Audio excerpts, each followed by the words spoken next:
सभी आदरणीय मुख्यमंत्रीगण, नीति आयोग के उपाध्यक्ष जी, केंद्र में मंत्रिपरिषद के मेरे साथी और सभी अधिकारीगण, नीति आयोग की गवर्नेंस काउंसिल की इस महत्वपूर्ण मीटिंग में आप सबका हृदय से स्वागत करता हूं। वैसे तय हुआ था मीटिंग 10:30 बजे प्रारंभ होगी, लेकिन जैसे ही मैं आया तो बताया गया कि सब बहुत पहले आके बैठ गए हैं तो तुरंत शुरू कर सकते हैं।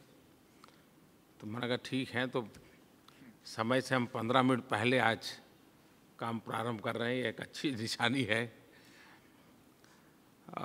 National institute of transforming India नीति बदलते वैश्विक परिदृश्य में देश के भविष्य को तैयार करने को, देश को सशक्त करने का एक बहुत ही उचित मंच है। एक ऐसा प्लेटफॉर्म जहां राज्य और केंद्र सरकार मिलकर देश के लिए नीतियां तैयार करते हैं, नीतियों को लागू करने के लिए सामूहिक प्रयास करते हैं। आज टीम इंडिया फिर अपने संगठित शक्ति के साथ अपने विचारों को साझा करने के लिए यहाँ उपस्थित है। आज दिन भर की चर्चा में आप सबसे अपने विचार सुनने का अवसर मिलेगा। हम सबको एक दूसरे से जानने का, समझने का, सीखने का अवसर मिलेगा। आज गवर्निंग काउंसिल की इस बैठक में हम चर्चा करेंगे कि नीतियों को लेकर के हमारा जो अप्रोच रहा है उसके परिणाम अब तक क्या रहे हैं, क्या कुछ बदलाव की ज़रूरत है, क्या कोई परिवर्तन आवश्यक है। कामकाज के तरीके के में परिवर्तन से लेकर के योजनाओं के इम्प्लीमेंटेशन को लेकर आप सबके सुझावों का स्वागत है। हम सभी समान जिम्मेदारी से निकले हुए लोग हैं, समान अनुभव से आए हुए लोग हैं। आज भले मैं यहाँ बैठा हूँ, लेकिन मैं अनेक वर्षों तक मुख्यमंत्रियों के बीच बैठ कर के ऐसी मीटिंगों में सुनने समझने का प्रयास करता था और अपनी बात रखने का प्रयास करता था। एक पूर्व मुख्यमंत्री होने के नाते मेरा एक कन्विक्शन है और मेरा विश्वास है कि न्यू इंडिया के निर्माण सभी मुख्यमंत्रियों के सहयोग के बिना, उनके संपूर्ण योगदान के बिना कतई संभव नहीं है। इस देश के लोगों के हमसे बहुत सारी उम्मीदें हैं और ये उम्मीदें टीम इंडिया द्वारा ही पूरी की जा सकती है। 2022 में जब देश स्वतंत्रता के 75 वर्ष में प्रवेश कर रहा होगा, तब देश की तस्वीर क्या होगी, विकास पथ पर देश कहाँ पहुंचा होगा। मैं समझता हूँ कि हम सबकी सामूहिक जिम्मेवारी है भारत के आज़ादी के 75 वर्ष, इन आने वाले 5 वर्ष में हम अपने अपने कार्यक्षेत्र में देश को नई ऊंचाइयों पर ले जाने के लिए कितनी तीव्रता से आगे बढ़ते हैं। आप सबसे बेहतर कौन इस बात को समझ सकता है कि जब भी कोई व्यक्ति महत्वपूर्ण होता है तो उसकी जिम्मेवारी भी सबसे ज़्यादा होती है। हम सब जो इस कमरे में बैठे हैं वो टीम इंडिया के प्रतिनिधि हैं। 125 करोड़ देशवासियों की टीम इंडिया के प्रतिनिधि हैं। देश के लोगों की आशाएं आकांक्षाएं पूरी करने में इस कमरे में बैठे हुए हर किसी की अहम भूमिका है।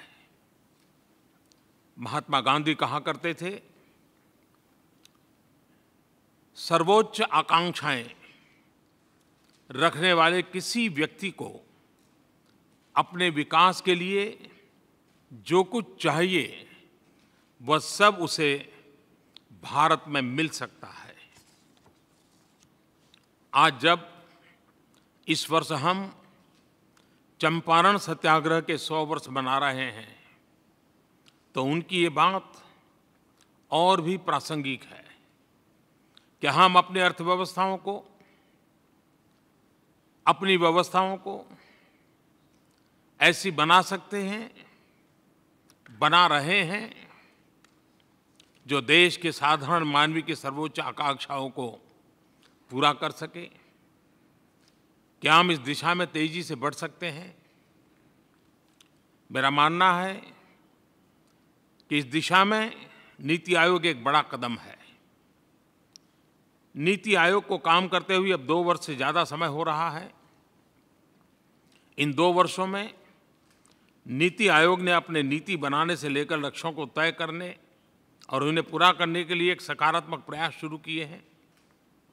एक ऐसा मंच है, ऐसी संस्थान है जिसका लक्ष्य देश को ट्रांसफॉर्म करना है और ट्रांसफॉर्मेशन के लिए नए विचारों की आवश्यकता है। नए विचारों को लागू करने के लिए नए हौसले और जज्बे की आवश्यकता है। जब सरकार, प्राइवेट सेक्टर और सिविल सोसाइटी तीनों के विचारों का, उनके इनोवेशंस का इंटीग्रेशन होता है तभी देश आगे बढ़ पाता है।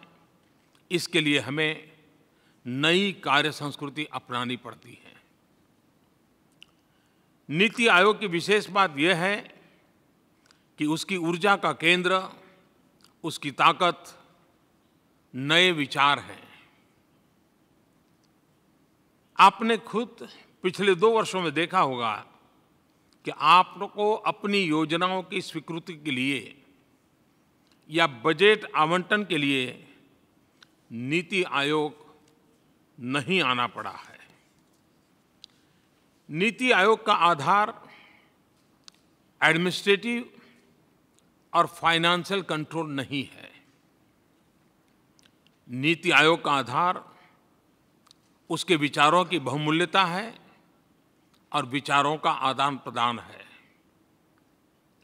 एक दौर ऐसा भी था कि जब नीतियों के निर्माण में सिर्फ सरकारी कर्मचारियों पर ही भरोसा किया जाता था। नीति आयोग ने इस विचार को भी बदला है। सरकारी सिस्टम से अलग स्पेशलिस्ट, युवा प्रोफेशनल्स नीति आयोग में अहम भूमिका निभा रहे हैं। उनके आने से पूरी सोच में एक फ्रेशनेस का अनुभव हो रहा है। नीति आयोग एक कोलैबोरेटिंग फेडरल बॉडी है, यानी एक ऐसी संस्था जो सभी राज्यों से उनके सहयोग से चलती है।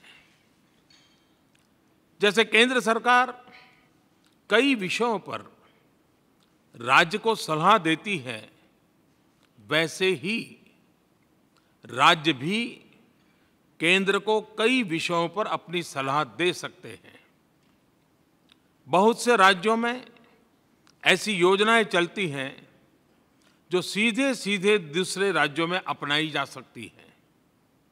ऐसा करने पर संसाधन का भी बचाव है और समय का भी। हमारे यहाँ कहा भी गया है कि स्मार्ट वही है जो दूसरे के अनुभव से फायदा उठाता है। जैसे जब ई-नाम योजना को डिजाइन किया जा रहा था, तब कुछ राज्यों में छुटपुट अंदाज में किसान ई-मार्केट के जरिए अपने फसल बेच रहे थे।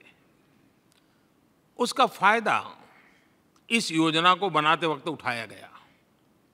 उसी तरह बहुत से ऐसे भी कार्य हुए जिसमें ग्रुप ऑफ चीफ मिनिस्टर्स ने अहम भूमिका निभाई है।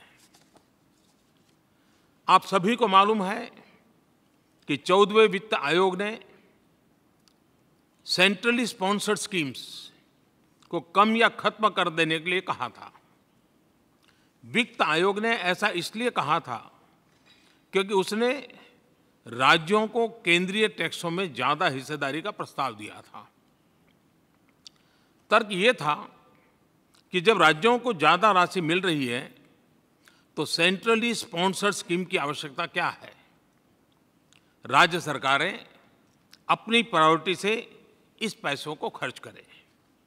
लेकिन इस सिफारिश के बाद कई मुख्यमंत्री मेरे पास आए और उन्होंने मुझसे कहा कि अहम क्षेत्रों में सेंट्रली स्पॉन्सर्ड स्कीम को जारी रख जाना उचित होगा।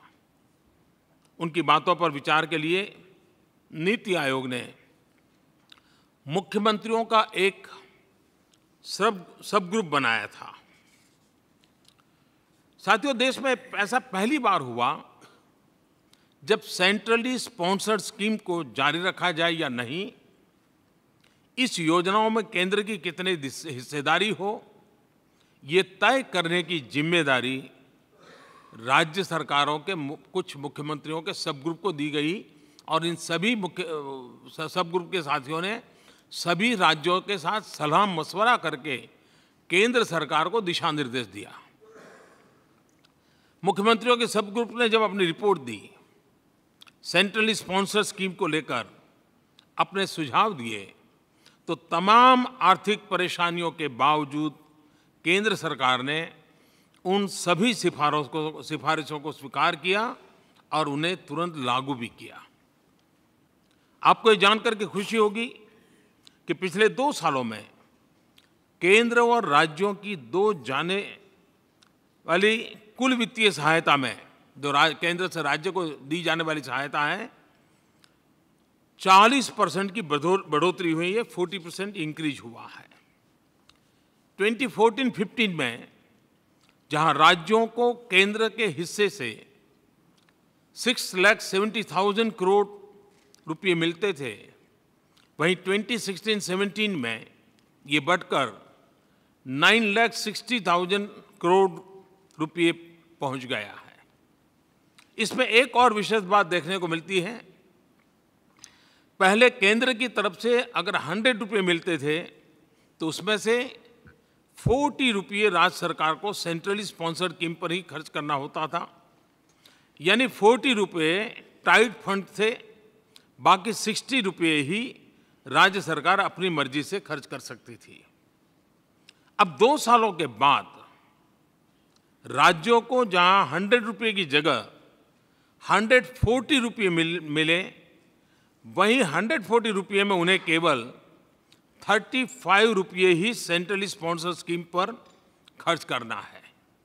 यानी टाइट फंड केवल 25% ही रह गए।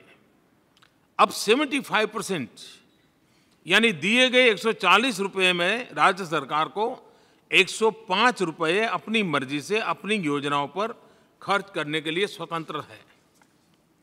केंद्र सरकार ने इस बात का ध्यान रखा है कि राज्य सरकारों को अपनी योजनाओं को पूरा करने के लिए आर्थिक संकट न आए।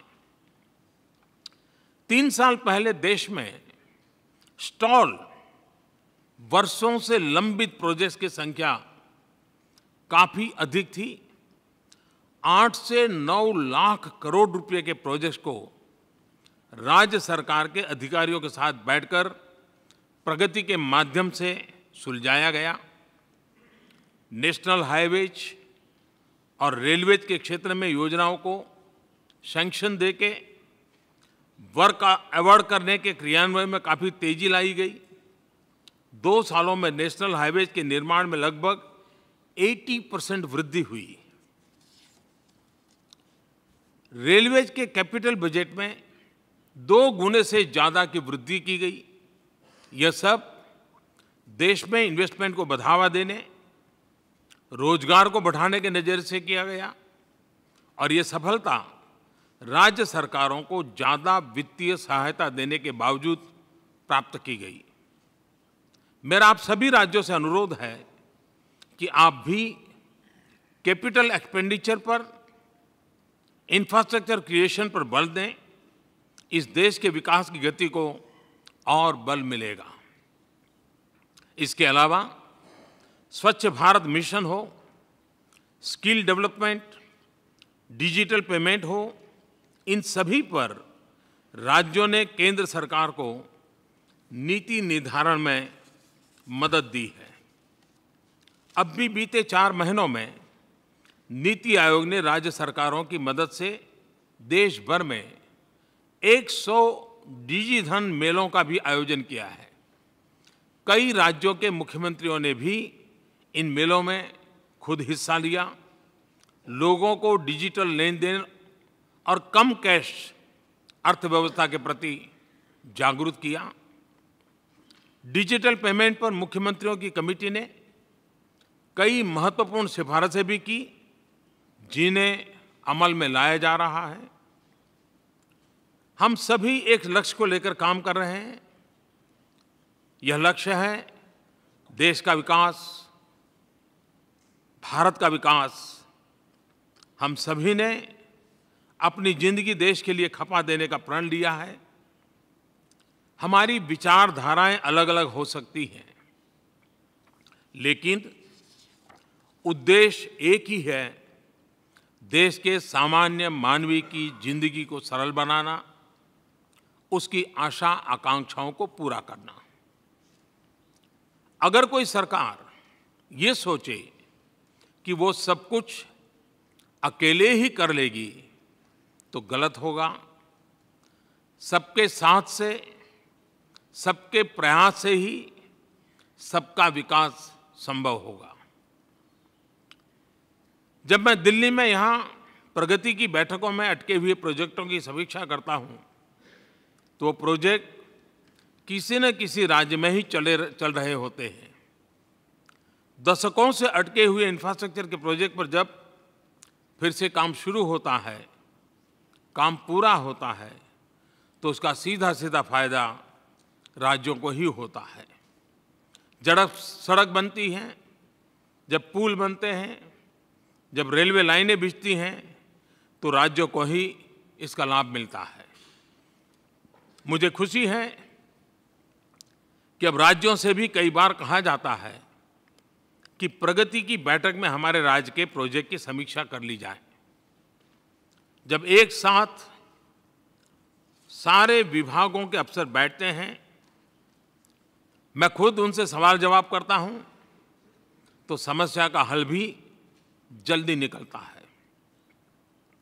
जब स्वच्छ भारत मिशन के तहत आपके राज्य में शौचालय बनते हैं, तो उससे फायदा राज्य को होता है, राज्य के नागरिकों को होता है।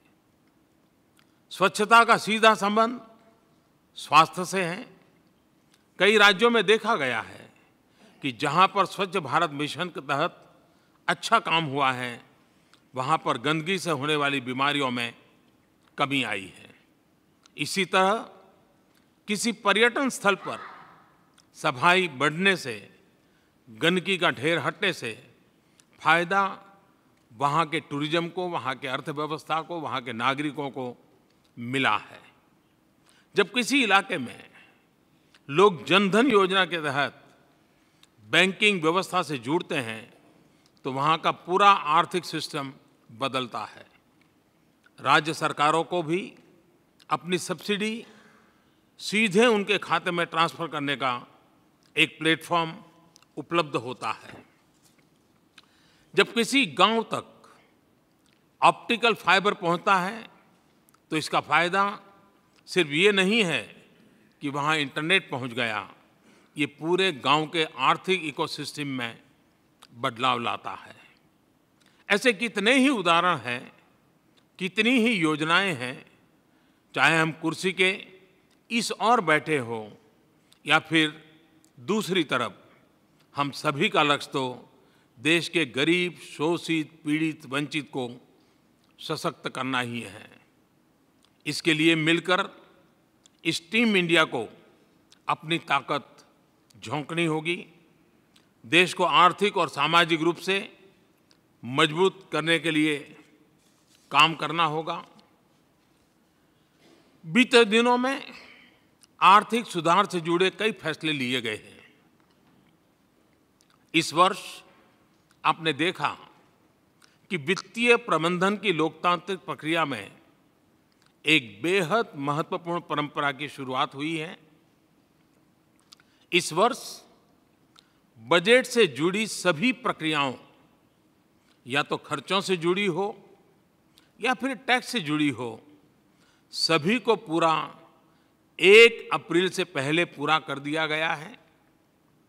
ऐसा इसलिए संभव हुआ है कि इस बार बजट लगभग 1 महीना पहले 1 फरवरी को पेश किया गया।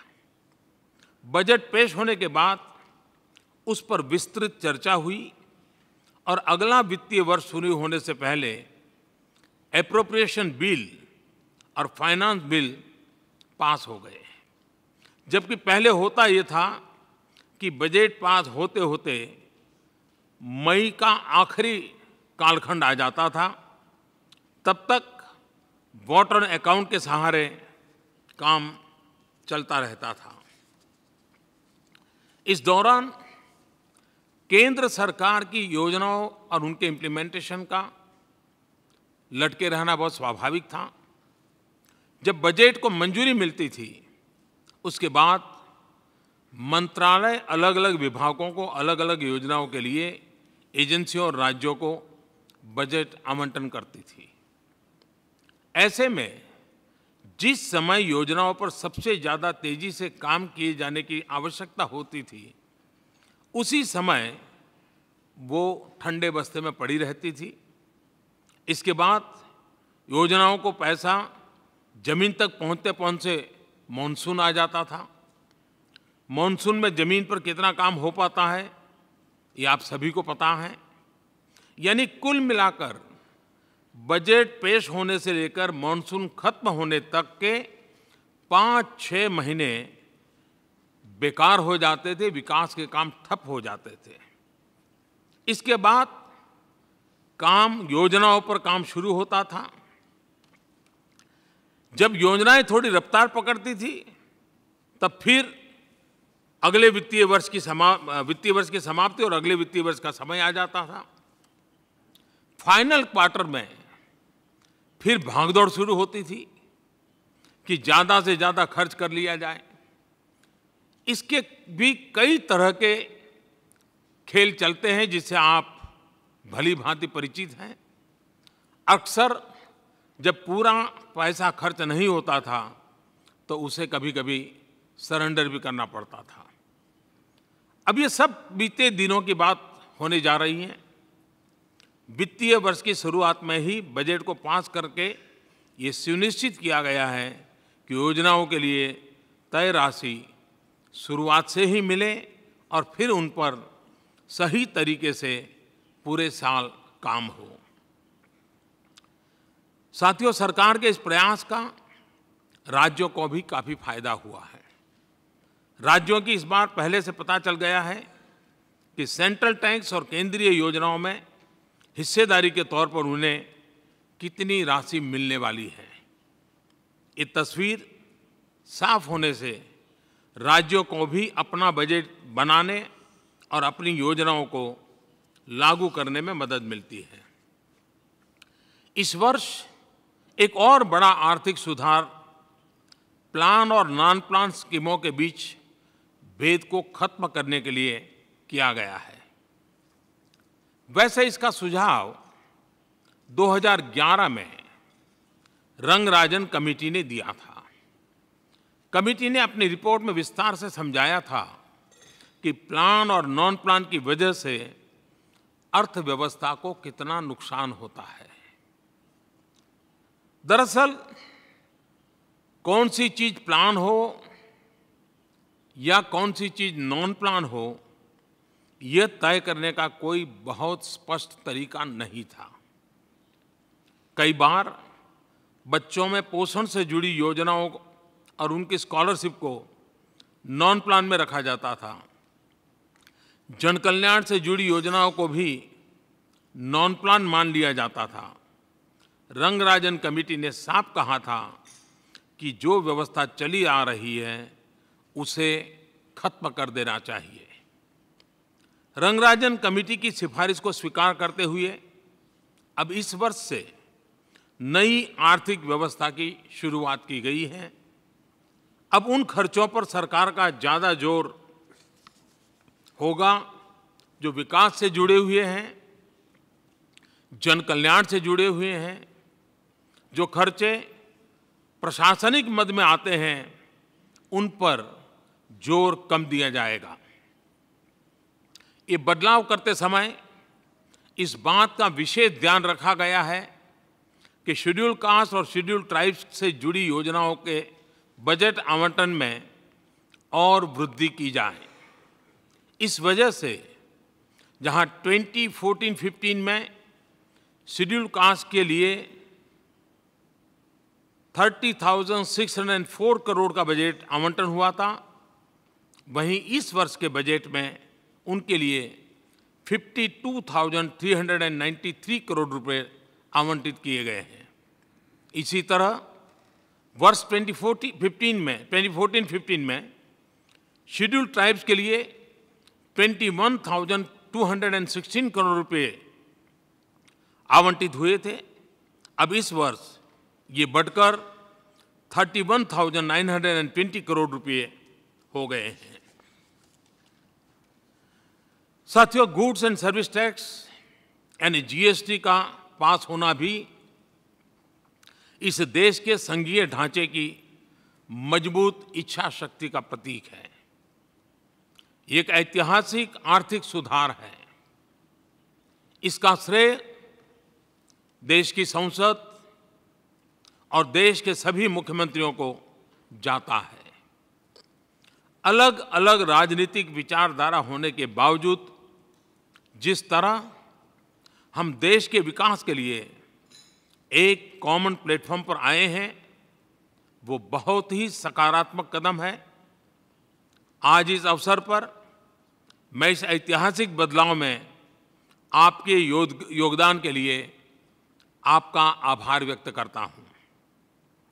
जीएसटी को लेकर जिस तरह की आम सहमति बनी, उसे इतिहास में कोऑपरेटिव फेडरलिज्म के यादगार प्रतीक के रूप में स्मरण रखा जाएगा।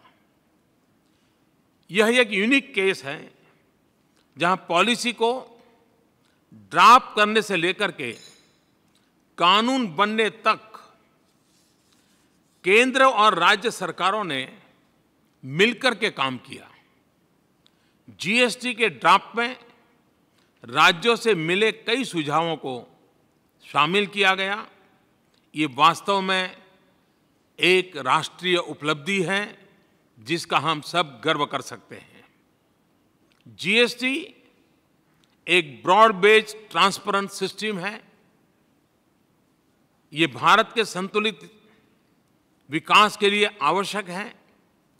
ये विशेष तौर पर देश के पिछड़े राज्यों को आगे आने में मदद करेगा।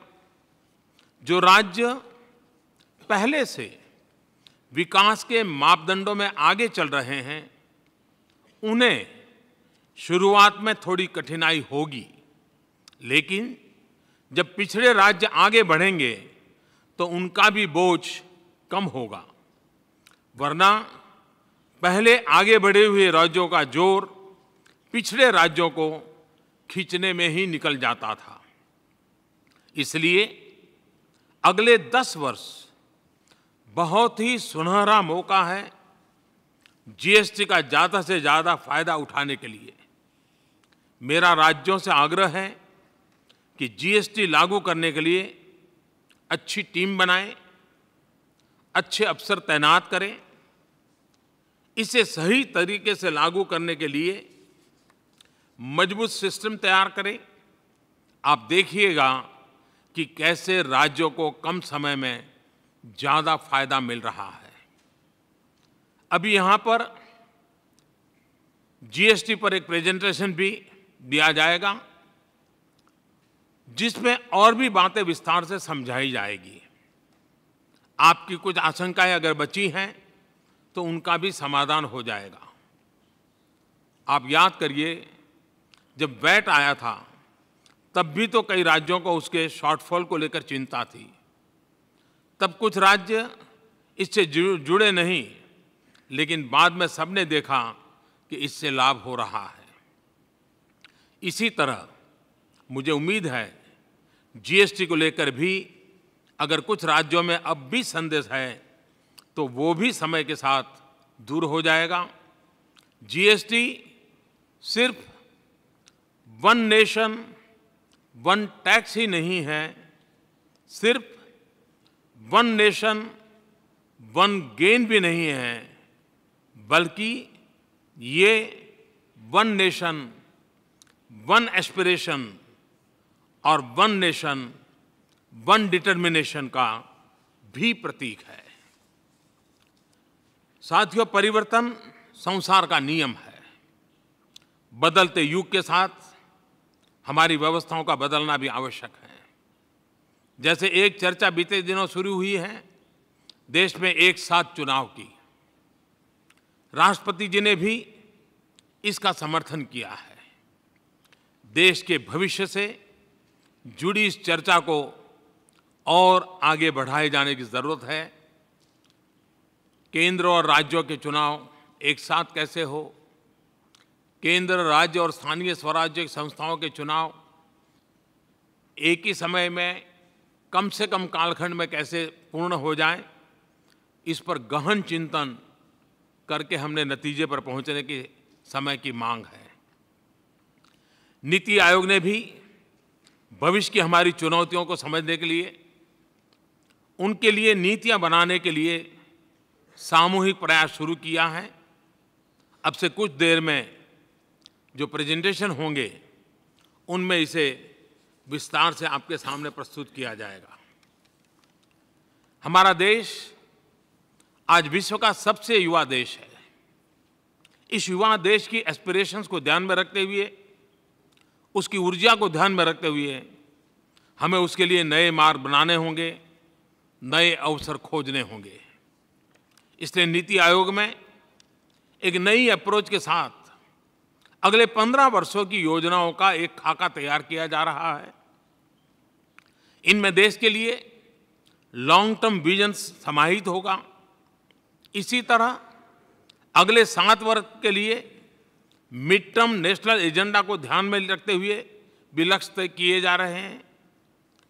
2020 तक के लिए अगले 3 वर्षों का एक्शन प्लान क्या होना चाहिए, इस पर भी काम किया जा रहा है।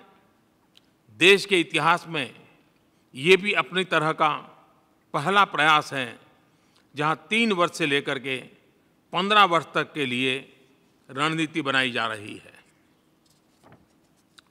ये रणनीति निश्चित तौर पर बिना राज्य सरकारों के सहयोग के संभव नहीं है।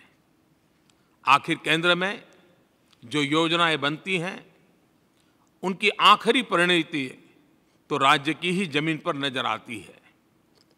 लाभ राज्य के लोगों ही होता है और राज्यों के प्रयासों से समग्र देश को इसका लाभ मिलता है। साथियों, मैं गवर्निंग काउंसिल में टीम इंडिया का एक बार फिर स्वागत करता हूं।